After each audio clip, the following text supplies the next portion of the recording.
who is your, let me rephrase that. What is your target vertical for proof of useful work? So we have really two target verticals, the standard tech stack, which is outside of the crypto arena, right? Because people say, "Hey, I'm a crypto project, and I have I have a blockchain and so on." We're a tech company, really. We're a tech project. Think of it that way. And we happen to have a blockchain, right? So the blockchain is what helps drive the back end and address our standard tech stack. So getting out there, we just had Dish Network deploy, some monitoring consoles on it. I think you're going to see some partnerships with Web 2 folks so that we can provide infrastructure to Web 2 people that want to tap into Web 3. I think you're going to see that, cross-border onboarding between Web 2 and Web 3. I don't think Web 2 goes away completely. I'm not a maxi, right? I think it, you had on-prem at the beginning, then you had Web 2, which is, cloud services. And now you have Web 3, which is decentralized cloud services. So I think they're all working together in tandem. The other stack that we're looking at as well is, retail, mid-tier retail and entry-level retail. So, mom and pop shops that want to stand up a nice website, and have some redundancy to it. Small businesses that want to cut down on their IT overhead.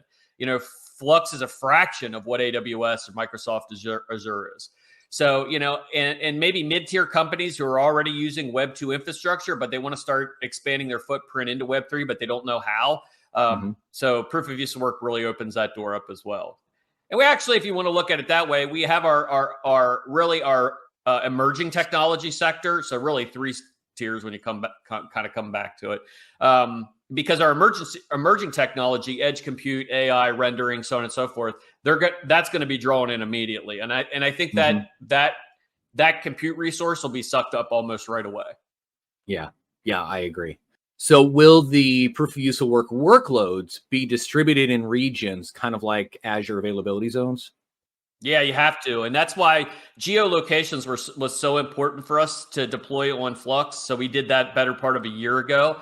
As we were mapping out what we wanted to add and when, we knew geolocations, were going to be essential. So whether you're doing, 50 GPUs that are going to be doing rendering, you don't want them sitting all the way over in Europe. You want them sitting in the States if you're sitting in the States and vice versa. So, you'll be able to basically select your particular region. And even down, you can even do it at this point in time. You can do like to the state, and you can do to the city. Now, granted, there could be some variability there, but we built it so you could get really granular.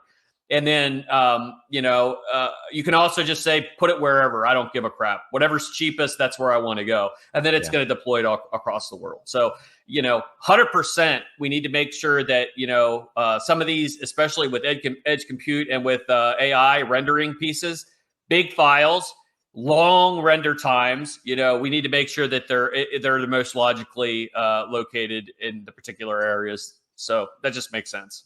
For sure.